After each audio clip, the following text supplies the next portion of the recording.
right here, right now. You're watching KMIR 6 News Today at 5. My last farewell to this last cigarette and a new lease on life.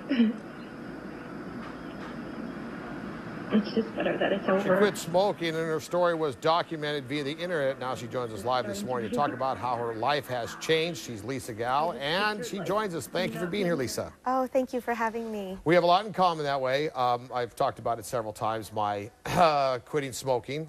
Yes. I did it for a couple of reasons. My father died at the age of 43, which is a couple years younger than I am now, from smoking. And then, of course, I have a young daughter. Certainly motivation. What was yours? My motivation absolutely was my daughter. I mean, I was fortunate enough when I was pregnant. I did not smoke. I was so ill every day. But then I found myself smoking after she was born. And I was starting to have some health issues. And so I just knew that it was time. I had to quit smoking if I wanted to be here to watch her grow up. Yeah, I mean, you're young, though. Were you surprised that you were already having health issues that you believe were related to the smoking? You know, I honestly did not believe that I would have health issues until I was about 60, 70. Sure. Later on in life, you know, I was always thinking that's when it would start happening. But unfortunately, I was suffering from allergies, and I had asthma. And I had to start taking the inhaler, and the doctor actually told me that if I continued to smoke the way I was, that I'd develop emphysema at a very young age. Wow. Okay, Yeah. so you certainly had good motivation there. Yeah. For me personally, I also found that it had become so phenomenally inconvenient.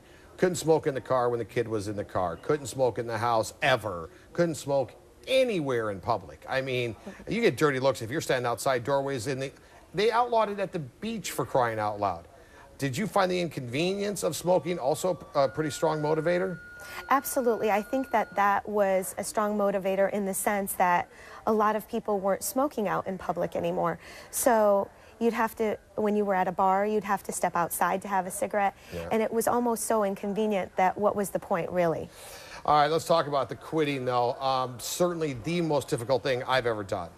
I've quit a lot of things. Quit exercising, quit eating, quit drinking, quit doing a lot of stuff. Far and away the most difficult was the smoking. Yes, absolutely. I think that it's the most difficult thing that I've ever done in my entire life. But I think that the Commit Lozenge that I used when I quit smoking, it helped calm the cravings before they actually started.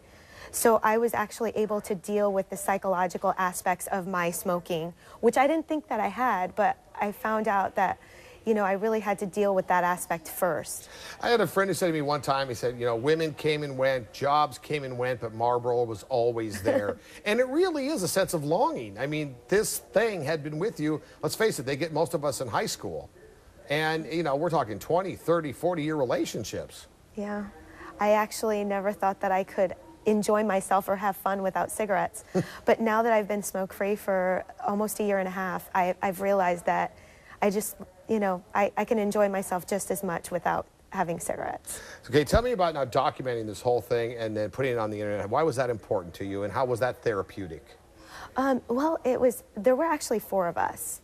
And 4 of us were from the LA area. We all quit smoking with the Commit Lozenge, and we were documented by award-winning documentarian Jessica Yu. And then we also had video diaries that were set up in our house.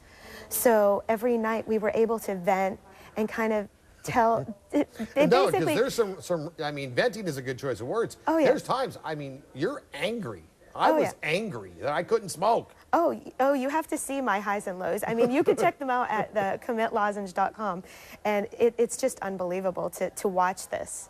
All right. For the few smokers that are left, let's face it, because we're literally a dying breed. What would be your best piece of advice? I would say just hang in there, and I would tell them not to try to do it cold turkey, that they should really try to use a therapeutic nicotine replacement, because it really works. It worked for me. Okay, and one more time, that website? It's commitlozenge.com. Thank you for joining us, and congratulations. Thank you for having me. Thank you.